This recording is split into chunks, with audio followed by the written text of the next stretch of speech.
ನಿಮ್ಮ ಹಳೆಯ ಚಿನ್ನದ ಒಡವೆನ ಅಧಿಕ ಬೆಲೆಗೆ ಮಾರಬೇಕೆ? ಆಟಿಕಾಗೆ ಕಾಲ್ ಮಾಡಿ 8880 ಅಟ್ಟಿಕಾ ಗೋಲ್ಡ್ ಕಂಪನಿ. ಬೆಂಗಳೂರು ನಗರಾಭಿವೃದ್ಧಿ ಖಾತೆ ಖ್ಯಾತಿಗೆ ಫುಲ್ ಸ್ಟಾಪ್. ಬಗೆಹರಿತ ಕೃಷ್ಣ ಭೈರೇಗೌಡ ಖಾತೆಯ ಗೊಂದಲ. ಕೃಷ್ಣ ಭೈರೇಗೌಡರ ಮನವೊಲಿಸಿದ್ರ ಸುರ್ಜೇವಾಲಾ.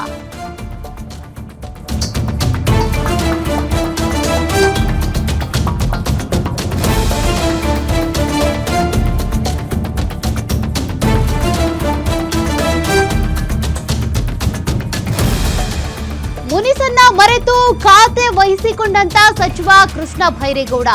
ರಾತ್ರಿಯಷ್ಟೇ ಸುರ್ಜೇವಾಲಾ ಭೇಟಿ ಮಾಡಿದಂತ ಕೃಷ್ಣ ಭೈರೇಗೌಡ ಜಿಬಿಎ ಅಧಿಕಾರಿಗಳ ಸಭೆ ನಡೆಸ್ತಾ ಇರುವಂತ ಸಚಿವ ಕೃಷ್ಣ ಭೈರೇಗೌಡ ಅಂದ್ರೆ ಅಲ್ಲಿಗೆ ಖಾತೆಯನ್ನ ವಹಿಸಿಕೊಂಡು ಕಾರ್ಯ ಶುರು ಮಾಡಿದ್ರು ಅಂತ. ಜಿಬಿಎ ಮುಖ್ಯ ಕಚೇರಿಯಲ್ಲಿ ಅಧಿಕಾರಿಗಳ ಜೊತೆಗೆ ಸಭೆ ಮಾಡ್ತಿದ್ದಾರೆ. ಕೇವಲ ಜಿಬಿಎ ಅಧಿಕಾರಿಗಳ ಜೊತೆ ಸಭೆ ನಡೆಸ್ತಾ ಇರುವಂತ ಕೃಷ್ಣ ಭೈರೇಗೌಡ. ಹೀಗಾಗಿ ಕೃಷ್ಣ ಭೈರೇಗೌಡಗೆ ಬಿಡಿಎ ಬಿಎಂಆರ್ಡಿಎ ಸಿಗೋದು ಅನುಮಾನ.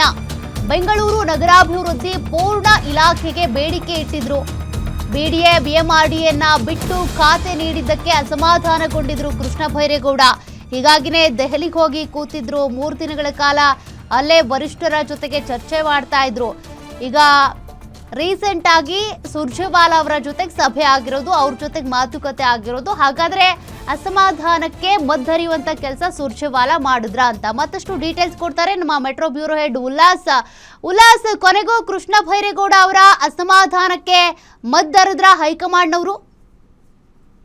ಸದ್ಯದ ಮಟ್ಟಿಗೆ ಬೆಳವಣಿಗೆ ನಾವು ನೋಡ್ತಾ ಹೋಗೋದಾದ್ರೆ ಕೃಷ್ಣ ಬೈರೇಗೌಡರು ತಮಗೆ ವಹಿಸಿರುವಂತಹ ಖಾತೆಯಲ್ಲಿ ಸಂತೃಪ್ತರಾಗಿದ್ದಾರೆ ಅನ್ನುವಂಥದ್ದು ಗೊತ್ತಾಗ್ತಿದೆ. ಯಾಕೆಂತಂದ್ರೆ ಬೆಂಗಳೂರು ಉಸ್ತುವಾರಿ ಅಂತ ಬಂದಾಗ ಬಿಡಿಎ ಬಿಎಂಆರ್ಡಿಎ ಬಿಎಂಆರ್ಸಿಎಲ್ ಜಿಬಿಎ ಇವೆಲ್ಲವೂ ಕೂಡ ಬರ್ತವೆ. ಆದ್ರೆ ಕೃಷ್ಣ ಬೈರೇಗೌಡರಿಗೆ ಖಾತೆ ಹಂಚಿಕೆ ಮಾಡಿದಂತ ಸಂದರ್ಭದಲ್ಲಿ ಬಿಡಿಎ ಮತ್ತೆ ಬಿಎಂಆರ್ಡಿಎನ ಹೊರತುಪಡಿಸಿ ಬೆಂಗಳೂರು ಅಭಿವೃದ್ಧಿಯನ್ನ ಕೊಡಲಾಗಿತ್ತು. ಸೊ ಇದಕ್ಕೆ ಕೃಷ್ಣ ಬೈರೇಗೌಡ ಅಸಮಾಧಾನವನ್ನು ವ್ಯಕ್ತಪಡಿಸಿದ್ರು. ದೆಹಲಿಗೂ ಕೂಡ ಹೋಗಿ ನನಗೆ ಈಗ ಕೊಟ್ಟಿರುವಂತಹ ಖಾತೆ ಸರಿ ಇಲ್ಲ, ಕೊಡೋದಾದ್ರೆ ನೀವು ಬೆಂಗಳೂರು ಉಸ್ತುವಾರಿ ಕೊಡೋದಾದ್ರೆ ಬಿಡಿಎ ಮತ್ತೆ ಬಿಎಂಆರ್ಡಿಎನ ಸೇರಿಸಿ ಒಳಗೊಂಡಂತೆ ಕೊಡಿ ಅನ್ನುವಂತಹ ಒಂದು ಮನವಿಯನ್ನ ಮಾಡ್ಕೊಂಡಿದ್ರು. 3 ದಿನಗಳ ಕಾಲ ದೆಹಲಿಯಲ್ಲೇ ಬಿಡ್ಬಿಟ್ಟು ಹೈಕಮಾಂಡ್ ಮನವೊಲಿಸುವಂತ ಕೆಲಸವನ್ನ ಮಾಡಿದ್ರು. ಸೊ ಕೊನೆಗೆ ಬಂದದರಿಗೆ ಸುಂಕ ಇಲ್ಲ ಅನ್ನುವಂತ ರೀತಿಯಲ್ಲಿ ವಾಪಸ್ ದೆಹಲಿಯಿಂದ ಬಂದಿದ್ರು. ಇದಾದ ಬಳಿಕ ಇಲ್ಲ ನಮಗೆ ಖಾತೆ ಕೊಟ್ಟಿರುವಂತಹ ವಿಚಾರದಲ್ಲಿ ಯಾವುದೇ ಗೊಂದಲ ಇಲ್ಲ, ಅಸಮಾಧಾನ ಇಲ್ಲ ಅನ್ನುವಂತಹ ಒಂದು ಮಾತನ್ನ ಹೇಳುವಂತ ಕೆಲಸಕ್ಕೆ ಮುಂದಾಗಿದ್ರು. ಸೊ ನಿನ್ನೆ ಸುರ್ಜೇವಾಲಾ ಅವರ ಜೊತೆಗೆ ಕೃಷ್ಣ ಬೈರೇಗೌಡರು ಸುದೀರ್ಘವಾದಂತಹ ಒಂದು ಮೀಟಿಂಗ್ ಅನ್ನ ನಡೆಸಿದ್ದಾರೆ. ಆ ಒಂದು ಸಭೆಯಲ್ಲಿ ಕೃಷ್ಣ ಬೈರೇಗೌಡರಿಗೆ ಈಗ ವಹಿಸಿರುವಂತಹ ಖಾತೆಗೆ ಅದೇ ಜವಾಬ್ದಾರಿಯನ್ನು ವಹಿಸ್ಕೊಳ್ಳಿ ಅನ್ನುವಂತಹ ಒಂದು ಮನವೊಲಿಸುವಂತಹ ಕೆಲಸ ಸುರ್ಜೇವಾಲಾ ಮಾಡಿದ್ದಾರೆ ಅನ್ನುವಂಥದ್ದು ಗೊತ್ತಾಗ್ತಿದೆ. ಸೊ ನಿನ್ನೆ ಸಭೆ ಆದ ಬಳಿಕ ಇವತ್ತು ದಿಢೀರ್ ಜಿಬಿ ಅಧಿಕಾರಿಗಳ ಸಭೆಯನ್ನ ಕರೆದಿದ್ದಾರೆ. ಇದ್ರಲ್ಲಿ ಇನ್ನೊಂದು ವಿಶೇಷ ಏನಂತಂದ್ರೆ ಪ್ರತಿ ಬಾರಿ ಬೆಂಗಳೂರು ಉಸ್ತುವಾರಿ ವಹಿಸಿಕೊಂಡಂತಹ ಸಚಿವರು ಬಿಎಂಆರ್ಸಿಎಲ್ ಬಿಡಿಎ ಜಿಬಿಎ ಬಿಡಬ್ಲ್ಯೂಎಸ್ಎಸ್ಪಿ ಅಧಿಕಾರಿಗಳ ಸಭೆಯನ್ನ ಕರೀತಾ ಇದ್ರು. ಆದ್ರೆ ಈಗ ಕೇವಲ ಜಿಬಿ ಅಧಿಕಾರಿಗಳ ಸಭೆಯನ್ನ ಮಾತ್ರ ಕರೆದಿರುವಂತದ್ದನ್ನು ನೋಡ್ತಾ ಹೋಗೋದಾದ್ರೆ ಎಲ್ಲೋ ಒಂದ್ ಕಡೆ ಕೃಷ್ಣ ಬೈರೇಗೌಡರಿಗೆ ತಮಗೆ ವಹಿಸಿರುವಂತಹ ಖಾತೆಯಲ್ಲಿ ಸಂತೃಪ್ತರಾಗಿದ್ದಾರೆ.